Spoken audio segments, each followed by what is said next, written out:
So ayan mga kadrama-rama, alam ko pong inaabangan nyo po no yung next na mangyayari dito sa Born to Shine dahil sobrang nakakatensa at nakaka-excite na nga din po talaga yung pinapakita ng direktor. Ngayong may pumasok na namang dating coach nga po talaga nila Jenny noon sa Yumi, at alam naman po natin mga kadrama na ngayon ay pinatalsik nga po talaga or pinagpahinga nga po talaga ni Miss Monica itong si Jenny, dahil daw itong si Jenny po ang nakakasira daw yun ng Yumi, kasi pati din mga sponsors ay talagang hindi na sila kinukuha dahil nga po talaga sa mga kasinungalingan na ginawa talaga ni Megan at saka itong si JC sa pagkatao nga po talaga ni Jenny. At dahil nga po talaga dito ay sobrang nga po talagang na-discourage itong si Jenny at talagang naiyak din po talaga siya nung time na nanood siya doon sa stage ng mga ka-members niya.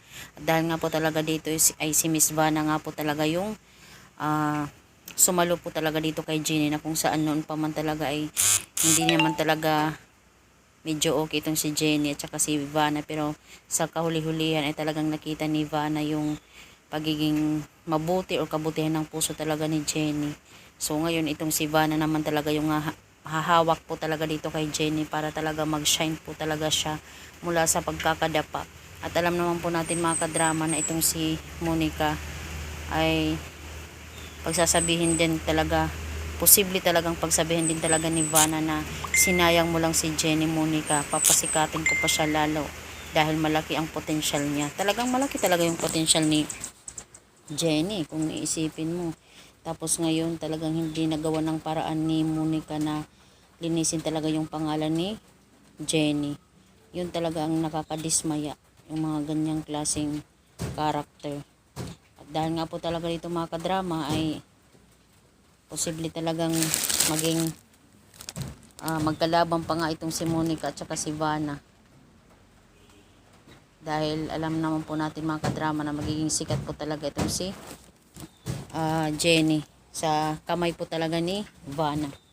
Kaya mga kadrama, sobrang natutuwa lang po talaga ako na ngayon ay si Vanna na talaga po yung hahawak talaga kay Jenny. Para nga po talaga sa kasisikat din talaga ni Jenny. At para din talaga matawag na Born to Shine, kasi pinanganak po talaga siya na magsha-shine siya.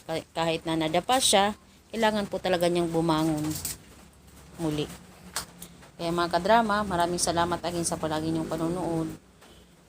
Malaking tulong din po talaga yung naiaambag niyo talaga sa video ko, sa pag-support nyo po. Thank you so much for watching. Maraming salamat sa pag-support. Abangan na lang po natin yung mangyayari talaga dito sa Born to Shine. Thank you so much, everyone. Bye. Abangan na lang po natin.